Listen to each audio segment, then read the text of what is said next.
Have you heard what Tony Blair said about you this morning? Yes. What did you make of it?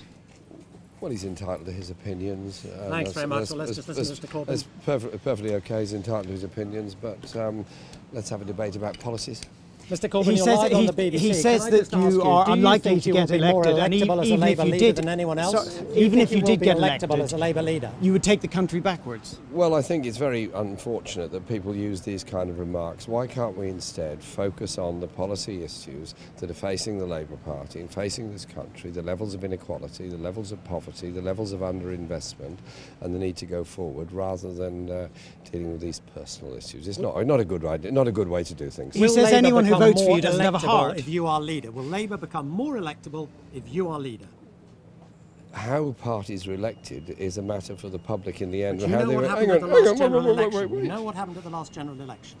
I was part of the last general election, obviously. I was elected as a MP in the last general election. The result was what it was. I think our problem as a party was we weren't offering a clear enough economic alternative to the Conservatives. We were offering austerity light with continuing cuts. I think we need a different economic agenda, and that's what I'm putting forward in this campaign. Mr. Blair says your agenda will... more? Do you think people will trust Labour more on the economy with your economic agenda? I'm putting forward an economic agenda which is about rebalancing the economy, which is about eliminating poverty, which is about investing in productive industries rather than financial services, and is above all about collecting the vast amounts of uncollected tax that are either salted away in tax havens or by various accounting measures, profits of companies are shifted to lower tax regimes. Well, many people didn't vote in the last election because they were either young people were not registered or were voting for UKIP or Greens because they didn't feel that Labour offered anything to them.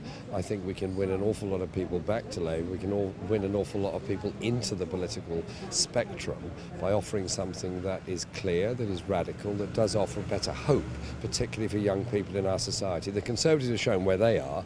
They've just produced a budget which attacks young people, particularly the poorest young people. I think we can do something different, something better. Mr. Blair says your policies would take the country backwards, and that's why people won't vote for you. Can you answer that specific point? Well, I don't know what he means by taking the country backwards. What I've just laid out is an economic agenda which is, as I said, about collecting uncollected taxes, is about investing in productive industries, is about controlling our banking system rather than continuing the reprivatisation of RBS, for example.